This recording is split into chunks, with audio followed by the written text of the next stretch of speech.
Que os Estados Unidos são o número um no que diz respeito em financiar golpe de Estado e apoiar ditaduras em nome da democracia não é surpresa para ninguém.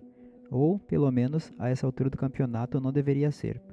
E, além disso, no meio dessa patifaria toda, os Estados Unidos também são os responsáveis diretos ou indiretos no assassinato de diversas figuras ao longo da história, e esse vídeo vai tratar justamente do envolvimento dos Estados Unidos em alguns desses assassinatos.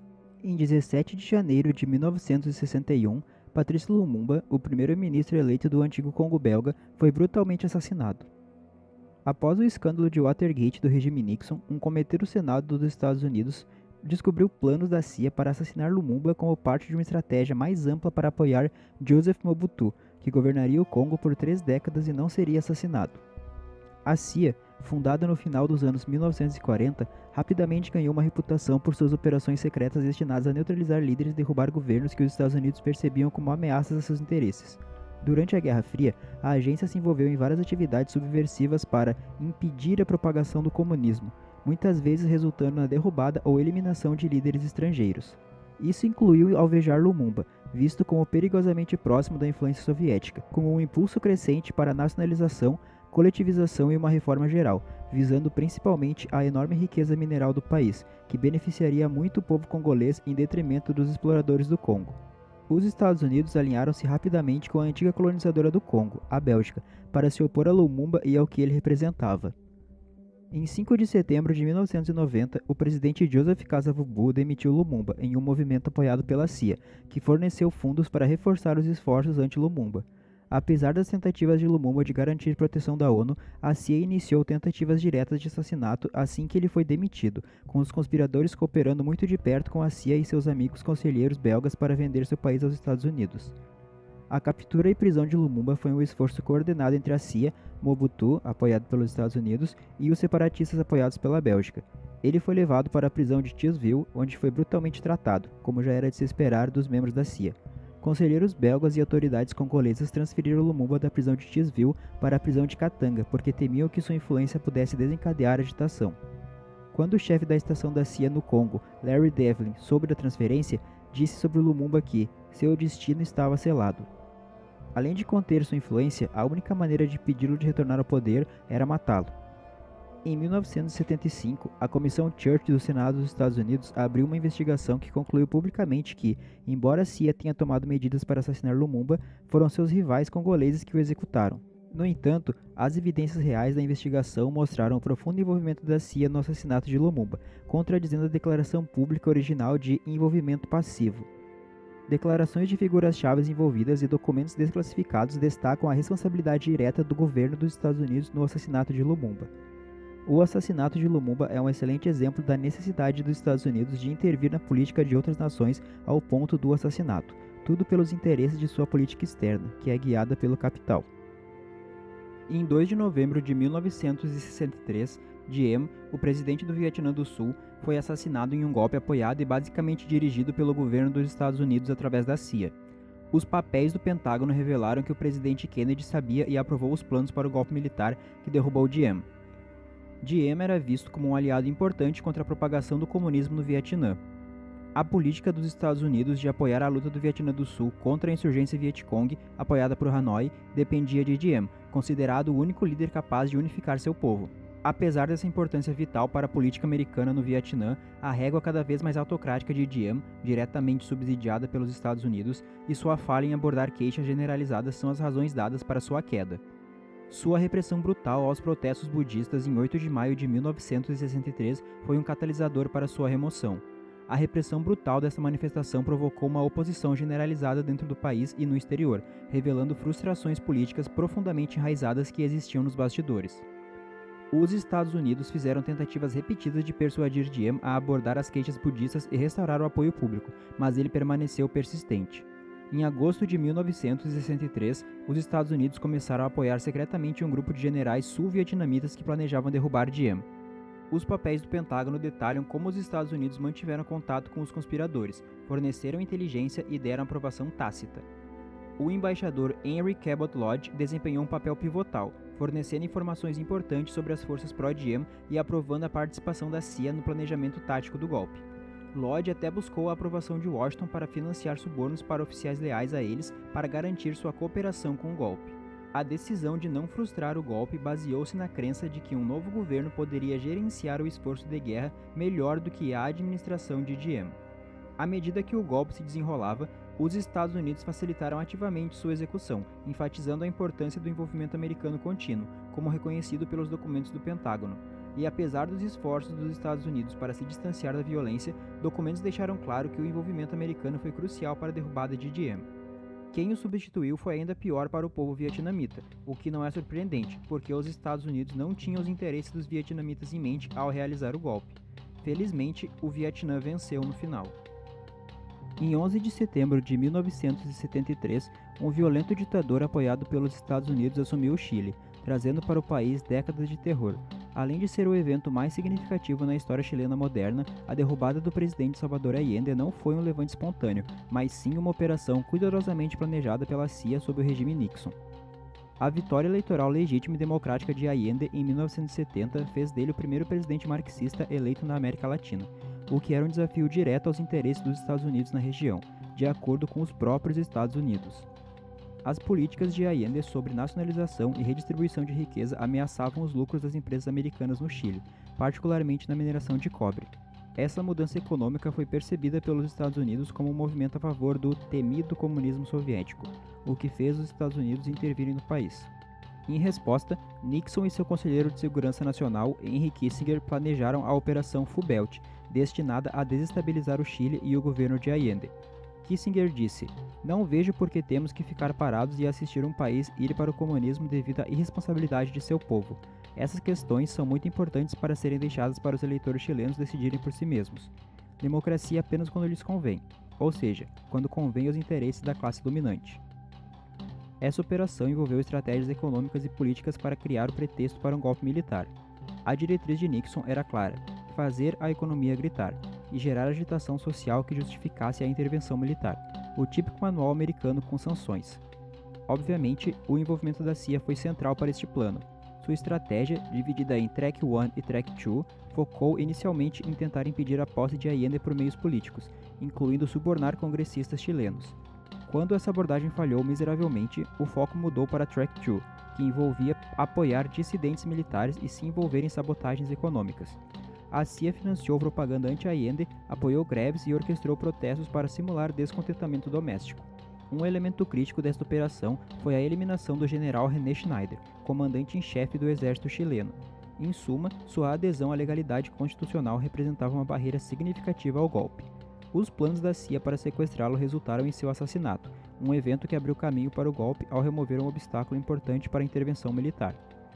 Os Estados Unidos também orquestraram com sucesso um bloqueio invisível ao congelar contas bancárias chilenas nos Estados Unidos, paralisando novos empréstimos e pressionando países europeus a fazerem o mesmo, restringindo severamente a capacidade do governo chileno de importar bens essenciais e acessar moeda estrangeira. Basicamente, uma mini-versão do embargo que Cuba sofre desde os anos 60. Além disso, em 11 de outubro de 1972, proprietários de caminhões apoiados e financiados pela CIA iniciaram uma greve nacional que paralisou o transporte em todo o Chile, causando interrupções significativas na cadeia de suprimentos, escassez de alimentos e inflação crescente, o que foi brilhantemente administrado até certo ponto pelo sucesso do projeto CyberSyn, um esforço de planejamento de computador que reduziu muito a potência da greve por meio da organização e coordenação de dados. A CIA também forneceu pelo menos 1,5 milhões de dólares ao jornal El Mercúrio para publicar propaganda anti-Allende, e, pior de tudo, financiou o grupo paramilitar Pátria e Libertad, que em 1º de outubro de 1973 realizou um bombardeio em um trem que transportava cobre para semear o caos e minar o governo. O golpe resultou na brutal ditadura do general Augusto Pinochet, que durou 17 anos e cujas consequências o Chile ainda sofre. Entre a eleição de Salvador Allende em 4 de setembro de 1970 e sua posse 2 meses depois, a CIA lançou uma grande operação secreta para impedi-lo de assumir formalmente o cargo, conforme mencionado anteriormente. Ordenado por Nixon e supervisionado por Kissinger, a morte de Schneider foi benéfica para o plano geral contra Allende. Kissinger persuadiu com sucesso Nixon a aprovar esta política de desestabilização, ao argumentar em uma reunião do Conselho de Segurança Nacional que os acontecimentos no Chile tiveram grande importância histórica e consequência de longo alcance, particularmente para os interesses dos Estados Unidos.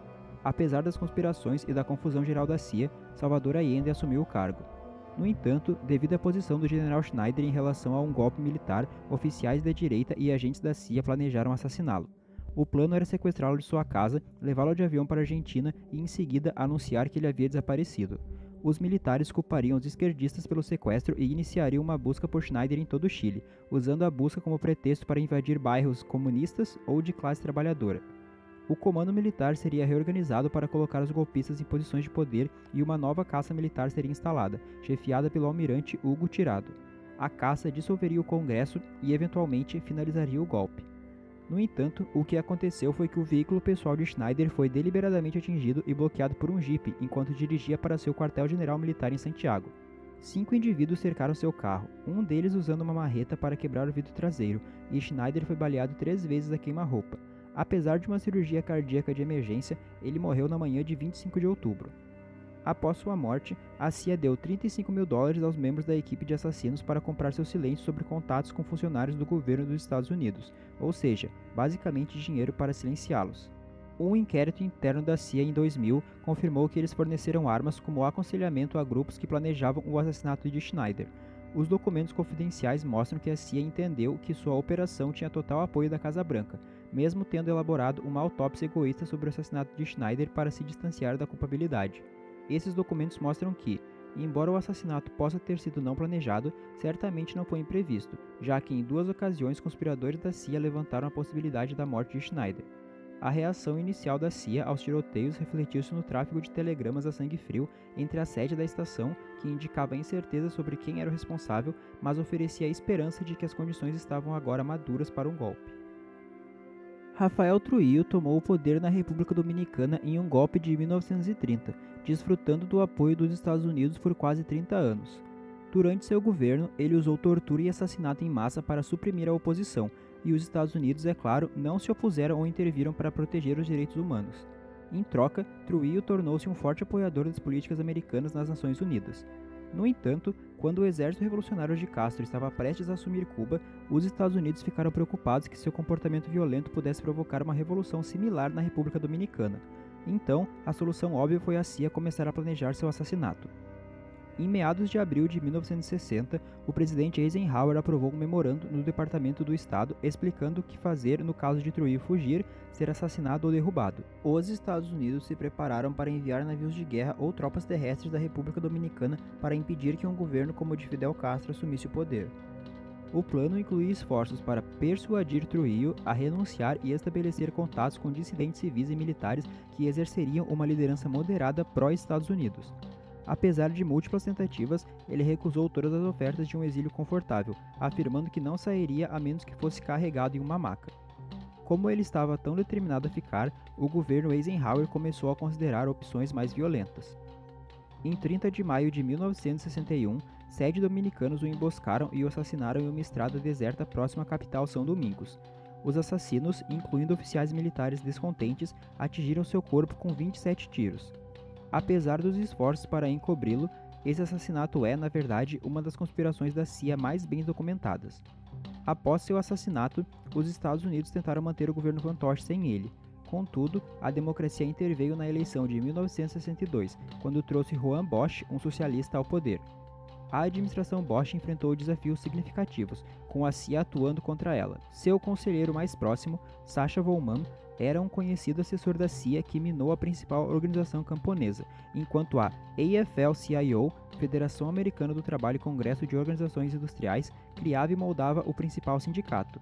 Para quem não sabe, a AFL-CIO é uma organização sindical completamente ineficaz, administrada e criada pelo governo dos Estados Unidos com fins antitrabalhistas. Quando Bosch tentou implementar reformas agrárias modestas, a CIA também interveio para derrubá-lo. A mensagem é clara: ou você segue a linha, ou você morre.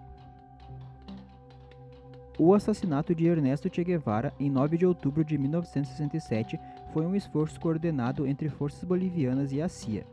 Relatórios de sua captura e execução mostram o papel consultivo da CIA, com vários documentos apontando para seu envolvimento. Eles essencialmente forneceram inteligência e apoio tático. Félix Rodrigues, uma figura-chave da CIA, tinha ordens para manter Guevara vivo devido ao seu valor de inteligência, mas pressões políticas o forçaram a cumprir as ordens de execução dentro da Bolívia.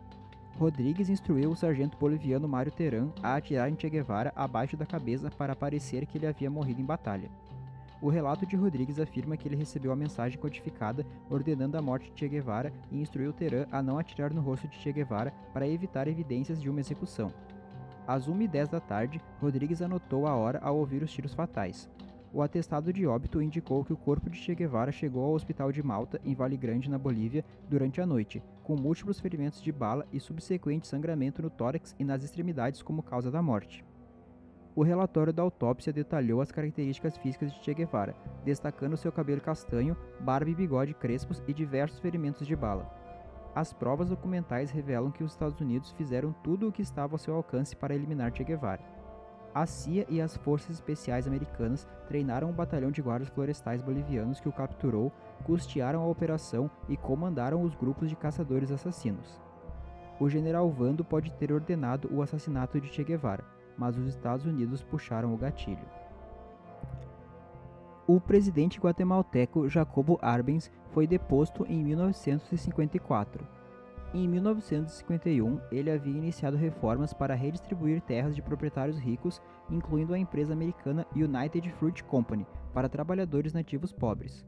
Essas reformas, é claro, irritaram os funcionários americanos, que as chamaram de perigosamente socialistas, o que preparou o cenário para a eventual intervenção. A CIA, sob ordens do Departamento de Estado, planejou remover Arbenz à força. Esta operação, conhecida como PB Success, envolveu o de sempre: pressão econômica e diplomática, agitação política, sabotagem e operações psicológicas para criar a ilusão de uma força rebelde imbatível. A campanha dependia de persuadir, ou melhor dizendo, intimidar, oficiais militares guatemaltecos a derrubarem Arbenz. Os agentes manipularam habilmente esses oficiais, criando o mito de um formidável exército de oposição liderado por Castilho Armas. A destruição do governo Arbenz desencadeou décadas de terror e repressão, resultando em aproximadamente 200 mil mortes de guatemaltecos.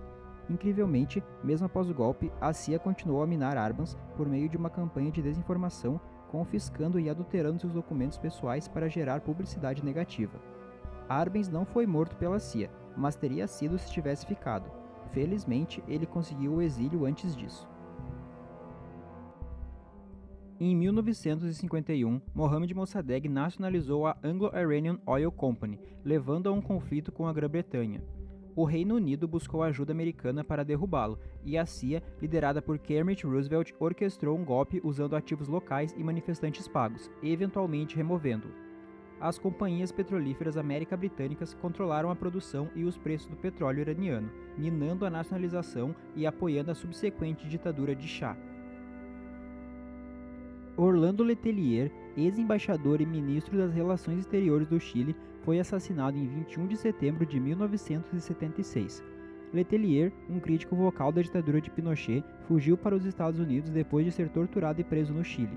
Sua oposição fez dele um alvo óbvio da ditadura de Pinochet e da Operação Condor, uma campanha da CIA para eliminar inimigos políticos pelos Estados Unidos na América Latina. É relatado que a decisão de assassiná-lo foi tomada durante a Conferência de Bonao, na República Dominicana, em 1976, orquestrada por Sacha Volman, um membro da CIA mencionado anteriormente. Em 30 de julho de 1976, após uma reunião entre a CIA e o Departamento de Estado, eles decidiram expandir a Operação Condor, indo desde a coleta de informações até planos de assassinatos.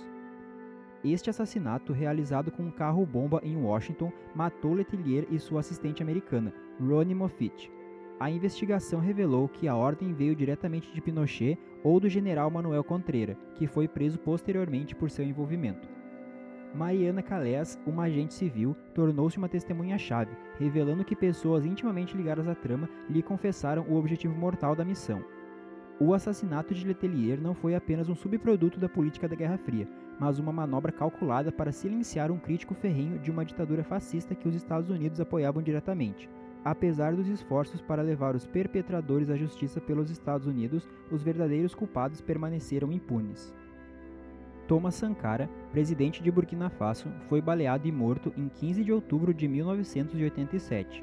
Sankara, um líder revolucionário, transformou a nação através de políticas radicais que desafiavam os interesses comerciais internacionais. De acordo com testemunhos, foi ordenado pelo ex-presidente liberiano Charles Taylor com o apoio dos governos francês e americano, e executado pelo amigo de longa data de Sankara, Blaise Compaoré. A administração de Sankara marcou uma partida significativa da política africana da época. Ele implementou reformas abrangentes para combater a corrupção e promover a autossuficiência.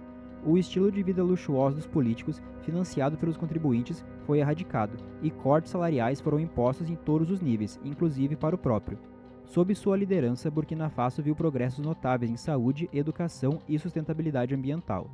O país testemunhou campanhas de vacinação em massa sem precedentes, uma redução significativa nas taxas de mortalidade infantil, dobrou a frequência escolar e o plantio de milhões de árvores para combater o desmatamento. Além disso, os direitos das mulheres se tornaram um componente central de sua ideologia política, aumentando as oportunidades educacionais para meninas e inserindo-as em cargos de liderança. No entanto, precisamente por causa dessas conquistas, Sankara acabou nas listas de alvos francesa e americana. Durante uma visita do presidente francês François Mitterrand em 1986, Sankara o confrontou com um forte discurso anti-imperialista criticando as políticas coloniais francesas, as intervenções dos Estados Unidos e os conflitos globais. Mitterrand reconheceu as qualidades de Sankara, mas também o considerou muito direto e problemático. Esse confronto provavelmente acelerou o desejo de matar Sankara com figuras como Jacques Foccart, um agente-chave da inteligência francesa, acusado de ter participado do plano de assassinato. Mas não se enganem, os interesses das empresas americanas e francesas foram a razão central de tudo isso. Herman J. Cohen, ex-secretário adjunto de Estado para Assuntos Africanos dos Estados Unidos, admitiu ter acusado Sankara de desestabilização regional e de prejudicar a imagem da comunidade francesa na África Ocidental, como se o neocolonialismo deles já não tivesse feito isso o suficiente. Então, em 15 de outubro de 1987, enquanto Sankara participava de uma reunião com seus assessores, um atirador invadiu o prédio de repente. Percebendo que era o alvo, Sankara enfrentou os assassinos e foi baleado várias vezes, morrendo no local. O resultado foi a ascensão de Compaoré ao poder, transformando Burkina Faso novamente em uma colônia de capitais internacionais, especialmente do capital europeu. Compaoré levou 35 anos para ser julgado, condenado e sentenciado à prisão perpétua por seu papel no assassinato.